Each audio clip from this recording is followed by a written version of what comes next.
tao. Marami rin po akong bisyo, hindi po ako malamang sa alak at sa mga drugs.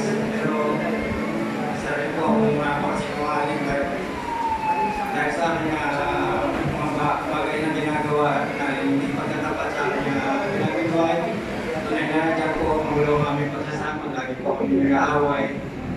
Tunay na kami po ay patuloy na pag-ibig sa atin na mamahal ang Panginoon na tunay na binagay niya po kami buhay.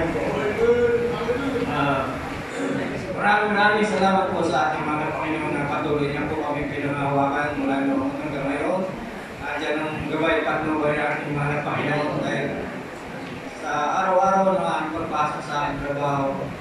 Dati po sa Alabang pa po ako medyo malayo. Tunay na maraming beses po akong pinag-ingatan ng mga Panginoon kahit maraming beses po akong nakamit ng mga aksident sa motorsiklo. Tunay na sabi nga po, bago ang mapahamakan, nandiyan ang pag-iingat na aking mga Panginoon. Dati po noon ay wala pa po tayong gawain dito sa Lako ng San Pedro, Binyan. Sa sukat po ako dumadalo. Tunay na paglabas ko po sa aking trabaho, nagmamadali po ako. Isa pong siguro tumatakbo po ako ng 70-80 sa papuntang sukat ko. Tunay na bigla po may lumabas sa gasolina na isang kotse. Tunay na nag-cross po sa aking daraanan pero ito po ay highway. Hindi ko po kalain na may lalabas doon kaya ang nangyari po ako ay nag-full brake at nangyari po ay umanang ng aking motor at tumakmak po sa kanyang kotse.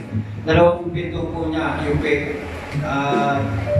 Sabi po niya sa akin kung oo okay lang. Sabi ko okay lang po ako. Ano sabi niya po sa akin? Ako okay lang sa akin yan. Kaya sabi ko, mabuti na mga Panginoon dahil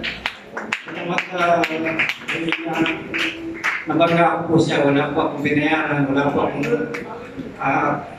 kapansanan ng nangyari sa akin. Maraming beses po yan, mag-isa expressway, ako po yung nakasakay sa isang jeep. At nawalan po ng preno yung aking sinasakyan jeep.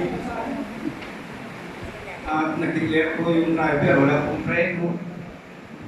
Kaya po, nagpanik po yung mga kasama ng pasahero. Bumaga po kami sa toll gate. Tunay na natanda ko po noon ay nagbabayad po ako ng hawak ko po yung wallet ko. Pero at tunay na nung pagkatapos po ng yung aksidente, nalaman ko na naman po ang sarili. Nandun po ako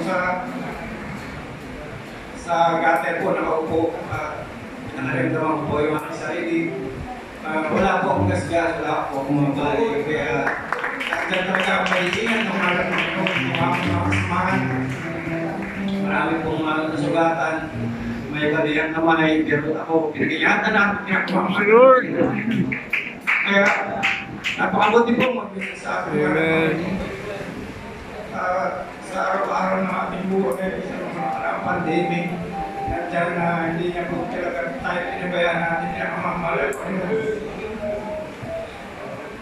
Tunay na sa totoo po, hindi po sa pagkataas ng sarili ang pandemic na yan. Tunay na hindi po kami pinabayaan natin, pinakamamahal na Panginoon. Tuloy nga, nakapag-save pa po ako ng konting pera niya, pandemic na yan. Sa kabila ng ating kababayan, walang makain. Pero ang mga na-practice ng tiyagan ko, mga blessing, mga pagkabalan mula sa balang. Kaya patuloy ko kung nagiging sa mga Panginoon namin mula sa bayan. Bagamat maraming pagkukulang, pinipilit ko po maging sa government tunay na dyan po pinipilit ko na pagambanan ng pagsamba sa government. Then, sa araw ng Sabado po, ramdam ko po yung para makalungan sa akin trabaho. Pero hindi ang pag-iingat ng mga Panginoon. Sa yan nawawala, binibigyan ng kalakasan natin mga Panginoon. Salamat po sa ating mga Panginoon, sa ating lahat na patuloy na pinag-iingatan natin yung pinakamamahal ng Panginoon. Maraming salamat din po sa ating mga Panginoon dahil Ang kami po ay magsama namin nilagay po ito noon. Kuning mapalit po namin sweldo. Ako po ay binigyan natin yung mga Panginoon ng kalaman. Ako po ay natutong gumawa ng mga appliances. Ang gamit sa bahay ko na nandyan na. Binigyan po ako ng katalino. Kalaman natin malapang kaya po. Tunay nandyan ang pagpapala. Dumarating hanggang sa ngayon.